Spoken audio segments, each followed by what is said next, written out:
Dark room Bangla. সত্যি কি সবকিছু চোখে দেখা যায়? আমরা প্রতিদিন যে জগতে বসবাস করি তার বাইরেও কি কিছু আছে?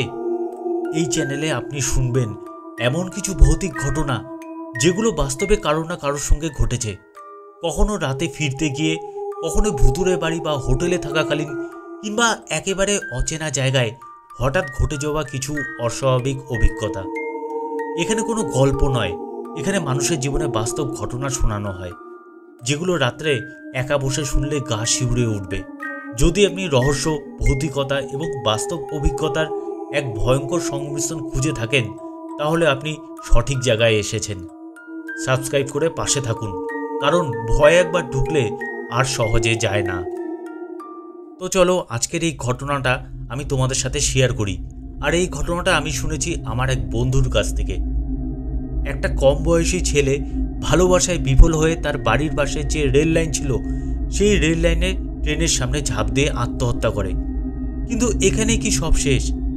মৃত্যুর পর অনেকেই ছেলেটিকে দেখেছিল গভীর রাতে রেল লাইনের ওপর দিয়ে হাঁটতে। সেই অতৃপ্ত আত্মা তার নিজের পরিবারের এবং যে মেয়েটিকে ভালোবাসত তার জীবনে আতঙ্ক নিয়ে আসে। তারা সে সময় এমন কিছু ঘটনা বা ভয়ানক মুহূর্তের সম্মুখীন হয় যা তাদের জীবনের একটা অংশ হয়ে ওঠে। এই ঘটনাটা ঘটে 2001 সালে শিলিগুড়িতে। শিলিগুড়ি শহরের মাঝে যে রেল লাইন গিয়েছে তার পাশে না প্রচুর বস্তি আছে। এরকমই একটা বস্তির গরিব ঘরের ছেলে ছিল সৌরভ পাসওয়ান। সেখানে সেই পরিবেশে ধীরে ধীরে বেড়ে ওঠে। তখন ওর বয়স ছিল মাত্র 19 বছর। সৌরভ একটা দোকানে কাজ করে সংসারের হাল ধরেছিল। তার বাবাও কোনো একটা দোকানের কর্মচারী ছিল। তো এইভাবে তাদের সংসার অভাবের মধ্যেও হাসি খুশি পরিবার আর কি চলছিল। সৌরভ তাদের বস্তির একটি মেয়েকে ছোটবেলা থেকেই না খুবই ভালোবাসত। মেয়েটি তাদের বাড়ির থেকে 7-8টা বাড়ির পরে থাকতো, মানে তাদের প্রতিবেশী আর কি বলা চলে। সৌরভ যে মেয়েটিকে ভালোবাসত সেটা সে না কোনোদিনও বলেনি, তাই সেই কারণে কেউ জানতও না। তার মধ্যে সৌরভ না একটু চাপা টাইপের ছেলে ছিল, মানে কোনো কিছু হলে সেটা তার নিজের মধ্যেই আর কি চেপে রেখে দিত। সেই কারণে তার বন্ধুরাও জানতো না যে সে ওই মেয়েটিকে ভালোবাসে। সেটা পরে সবাই জানতে পারে একটা চিঠির মাধ্যমে। মেয়েটিকে সৌরভ ছোটবেলা থেকে দেখে এসেছে, একসাথে তারা খেলেছে, যেহেতু তারা একই এরিয়াতে থাকতো। একদিন সৌরভ হঠাৎ করে জানতে পারে যে মেয়েটির 1 সপ্তাহের মধ্যে বিয়ে হয়ে যাবে, এবং পাড়ার প্রতিবেশীরাও জানতো না যে মেয়েটির এত তাড়াতাড়ি বিয়ে ঠিক হয়। আর বিয়েটা হবে বিহারে মেয়েটির মামা বাড়িতে।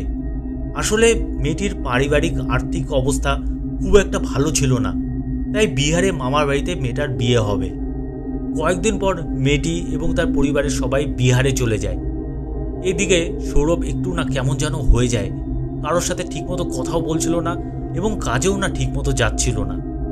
এরপরে তো যাই হোক, মেয়েটার বিয়ে হয়ে যায় বিহারে। বিয়ের ঠিক 4 দিনের মাথায় সৌরভ একটা ভয়ানক কাজ করে বসে। সেদিন সে সারাদিন নিজের ঘর থেকে আর বেরোয়নি। মানে সে সকালবেলা ঘরে ঢুকেছে, দরজা বন্ধ করেছে, তারপর থেকে আর নিজের ঘর থেকে বেরোচ্ছিল না। তার মা বাবা অনেক ডাকাডাকি করে, কিন্তু সৌরভ দরজা খোলেনি। শুধু বলছে যে আমার শরীরটা ভালো লাগছে না, তাই আমি খাবো না। তার মা বাবা ভেবেছে হয়তো পেটের কোনো সমস্যা হয়েছে, তাই হয়তো খেতে চাইছে না। সৌরভের মা বাবা তো আর বুঝেনি যে সৌরভের মনে সেই সময় কি চলছে। গভীর রাতে সৌরভ যে ঘরে শোয় সেই ঘরের দরজাটা খোলার আওয়াজ হয়। সেই আওয়াজটা তার মা কিন্তু শুনেছিল। তার মা ভেবেছে যে ও হয়তো বাথরুমে যাবে, তাই দরজাটা খুলে বাইরে বেরিয়েছে। তাদের বাথরুমটা উঠানের একটা পাশে ছিল। এবার কিছুক্ষণ পর সৌরভদের বাড়ির পাশে যে রেল লাইন ছিল সেখান দিয়ে একটা মালগাড়ি পাস হয়। এরপর পরের দিন যখন ভোরবেলা হয়, সৌরভ ঘুমের থেকে ওঠে, তখন দেখে যে সৌরভের ঘরের দরজাটা খোলা।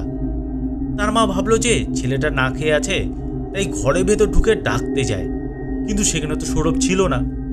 এবার তার মা চিন্তা করছে যে সৌরভ ভোরবেলা তাহলে গেল কোথায়, এরকম তো সে কোনোদিনও করেনি। এরপর তার মা সৌরভকে খুঁজতে বাইরে বের হয়।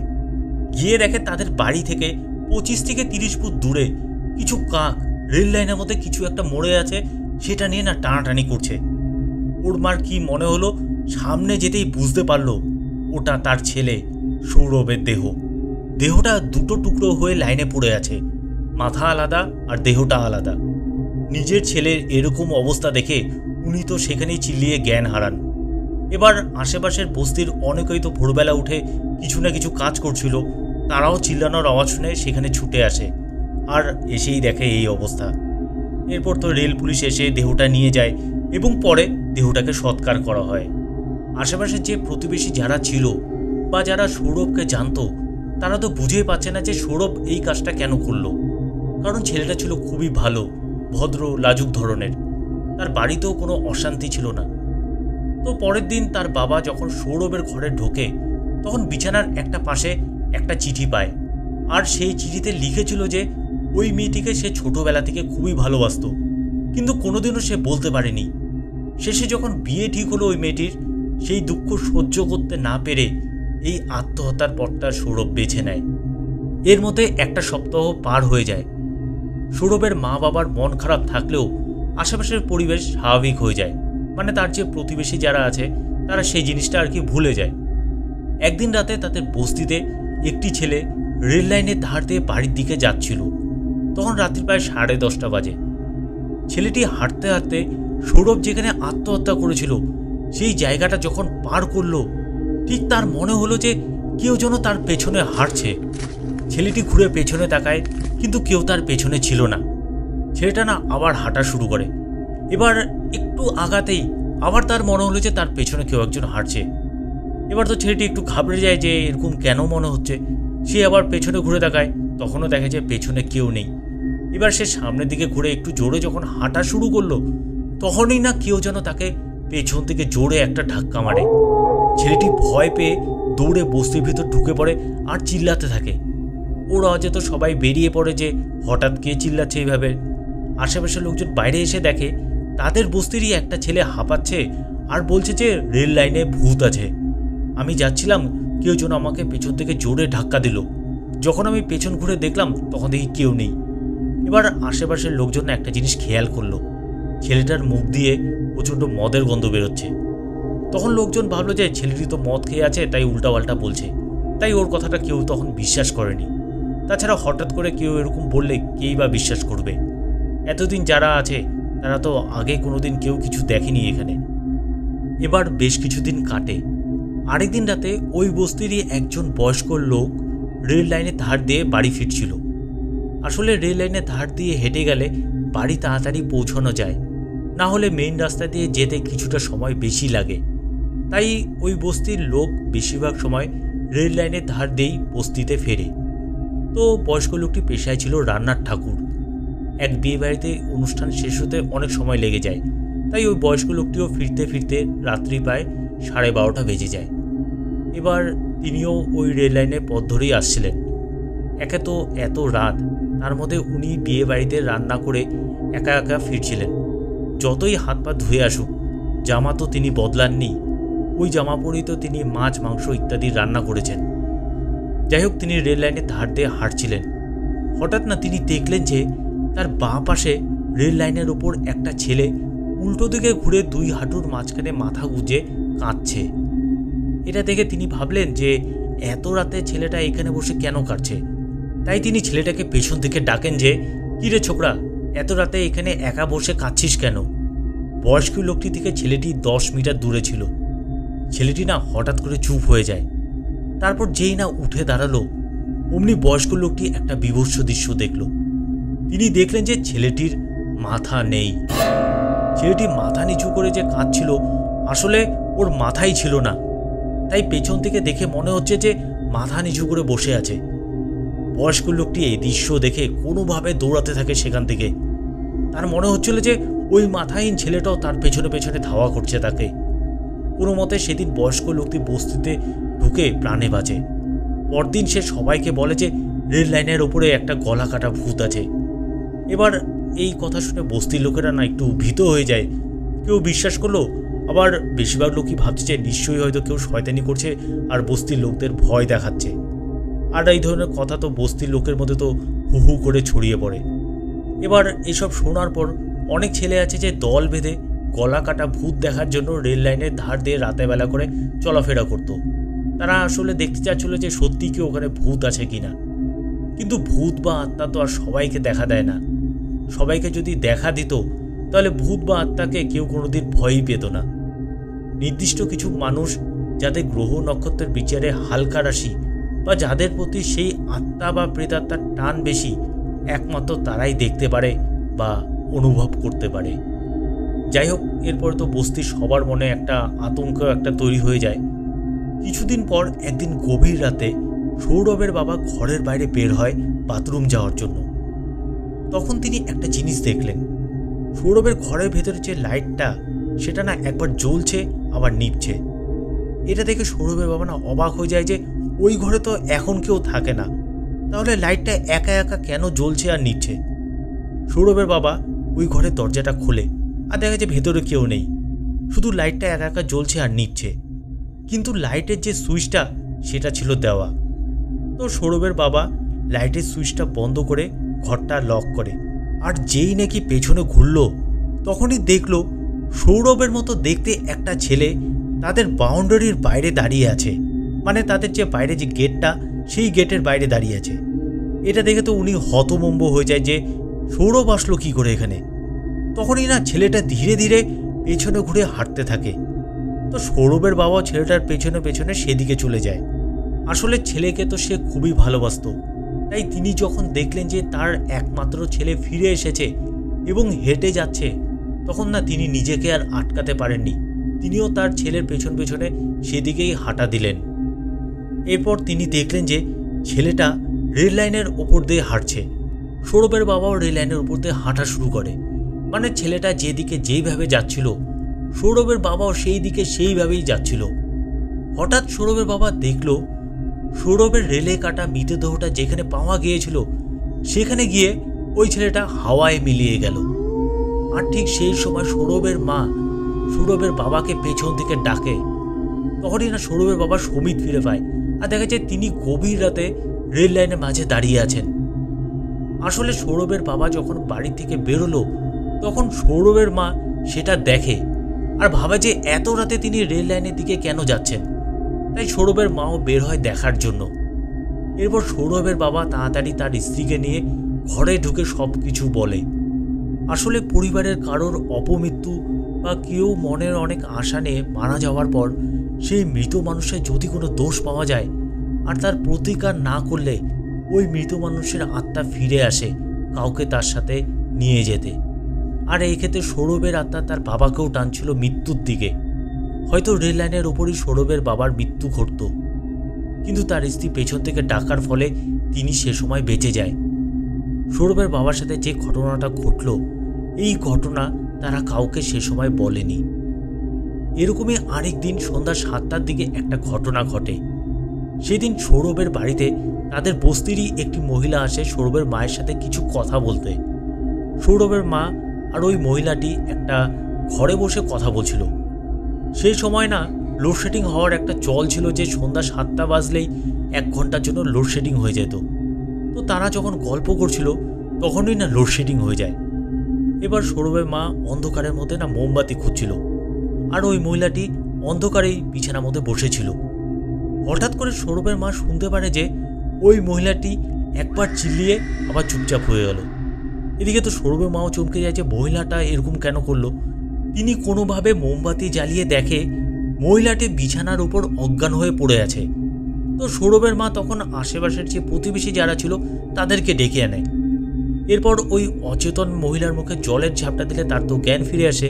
আর জ্ঞান ফিরে আসার পরই উনি না প্রচণ্ড ভয়ে থরথর করে কাঁপতে থাকে আর কিছুই বলছিল না।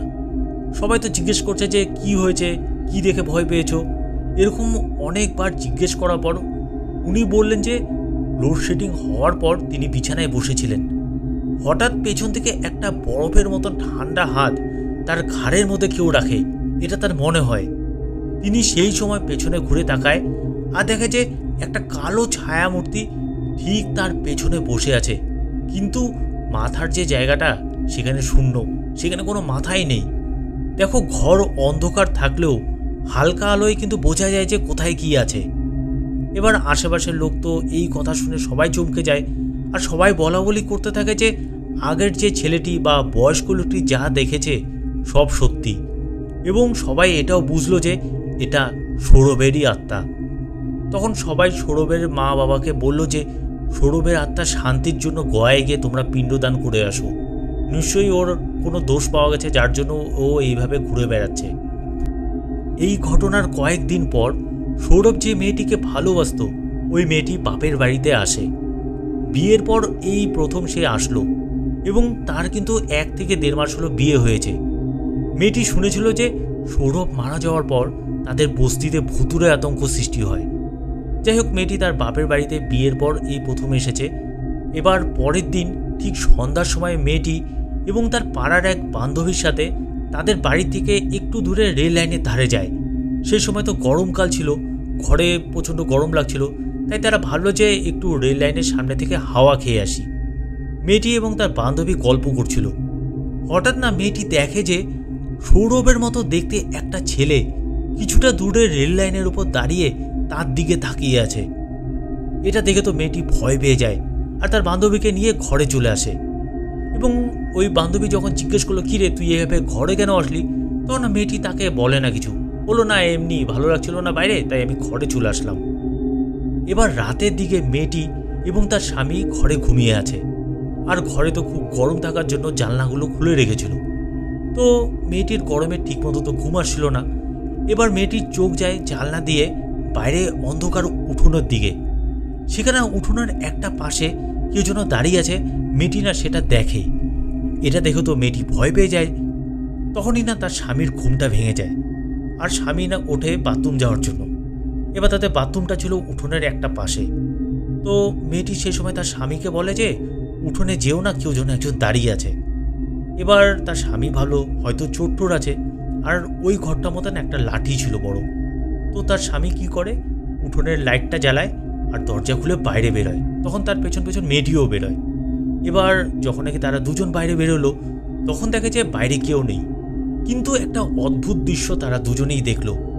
সেটা হলো যে তাদের গেটের বাইরে কিছু কুকুর খালি সমানে ডেকে যাচ্ছে এবং কিছু একটা দেখে মানে তারা ডাকছে কুকুরটা, মানে একটা অন্ধকার জায়গার দিকে তাকিয়ে কুকুরগুলো ডাকছে, কিন্তু ওখানে কিন্তু কেউ নেই, খালি অন্ধকার, জমাট বাঁধা একটা অন্ধকার। এবার এই জিনিসটা দেখে তো তারা একটু ঘাবড়ে যায়। তারপর মেয়েটি তার স্বামীকে বললো ঠিক আছে চলো ঘরে চলো, বাইরে থেকে কোনো লাভ নেই। তারপর তারা দুজনেই আবার ঘরে ঢুকে দরজাটা বন্ধ করে দেয়। এবার পরের দিন ভোর 5টার দিকে মেয়েটির মা ওঠে কিছু কাজ করার জন্য। তখন দেখে যে মেয়েটি রেল লাইনের ধারে বসে আছে। মেয়েটি মা সামনে গিয়ে মেয়েটিকে ডাকে যে কী রে এখানে বসে আছিস কেন তুই। তখনই দেখলো মেয়েটির চোখ একদম লাল হয়ে আছে, মানে চোখের মণিটা ঠিক আছে কিন্তু সাদা অংশটা জবা ফুলের মতো লাল। চোখের এরকম দৃশ্য দেখে তো মেয়েটির মা ভয় পেয়ে যায়। এরপর মেয়েটির হাত ধরে টানতে থাকে সেখান থেকে নিয়ে আসার জন্য, কিন্তু মেয়েটি কিছুতেই আসবে না। এবার চিল্লাচিল্লিতে মেয়েটির বাবা, স্বামী এবং ভাই ওরাও চলে এসে দেখে যে মেয়েটির রেল লাইনের ধার থেকে আসতেই চাইছে না। কোনো মতে মেয়েটিকে ঘরে নিয়ে আসে। মেয়েটি খালি বলে যাচ্ছে যে আমি রেল লাইনে যাব, চুল খুলে হাত পা ছড়িয়ে চিল্লিয়ে যাচ্ছে যে আমি রেল লাইনে যাব, একই কথা বারবার খালি বলে যাচ্ছে।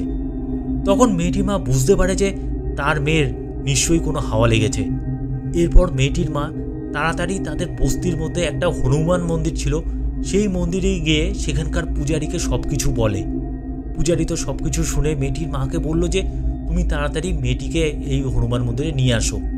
আর কপাল ভালো যে সেদিনকার ছিল মঙ্গলবার। এরপরে তো মেয়েটিকে কোনোভাবে হনুমান মন্দিরে নিয়ে যাওয়া হয়। মেয়েটি তো যেতেই চাচ্ছিল না, তাও জোর করে নিয়ে যাওয়া হয়। তারপর পূজারী বিভিন্ন ক্রিয়ার মাধ্যমে মেয়েটিকে ঝাড়ে এবং ধীরে ধীরে না মেয়েটি সুস্থ হয়। এরপর মেয়েটিকে বলল যে তুমি আজকেই এখান থেকে চলে যাও, কারণ তোমার বিয়ে তো 1 বছর হয়নি, তাই 1 বছর না হওয়া পর্যন্ত তুমি তোমার বাপের বাড়িতে এসো না, না হলে আবার বিপদে পড়বে। এই কথা শুনে তো মেয়েটি আর তার স্বামী সেদিনকাই বাপের বাড়ি থেকে চলে যায়। আসলে তো সৌরভ মেয়েটিকে খুবই ভালোবাসত এবং তার মধ্যে মেয়েটির বিয়ের 1 বছরও হয়নি।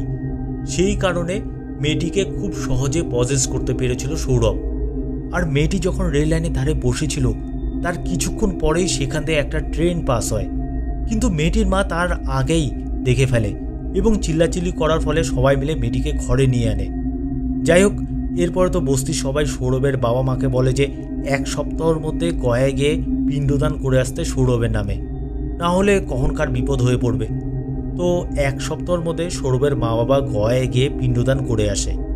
এরপর থেকে অদ্ভুতভাবে সৌরভের অতৃপ্ত আত্মাকে আর দেখা যেত না। রাতের বেলা হলেই অনেকেই ওই জায়গাতে যাতায়াত করত, কিন্তু কেউই আর গলা কাটা ভূত কোনো সময় সেখানে আর দেখতে পায়নি। আসলে গয়ায় গিয়ে সৌরভের নামে যে পিণ্ডদান করা হয়েছে সেই কারণে সৌরভের আত্মা মুক্তি পেয়ে যায় এবং বস্তির মানুষের মনের মধ্যে যে একটা আতঙ্ক ছিল যে রেল লাইনের মধ্যে মাথা কাটা ভূত দেখা যায়, সেই আতঙ্ক ধীরে ধীরে কমে যায়। তো বন্ধুরা, আজকের ঘটনার সমাপ্তি এখানেই। তো এই ঘটনাটা তোমাদের কেমন লাগলো আমাকে জানিও কমেন্টের মাধ্যমে। আর যদি ভালো লেগে থাকে তাহলে আমার চ্যানেলটাকে একটু সাবস্ক্রাইব, লাইক আর শেয়ার করে দিও।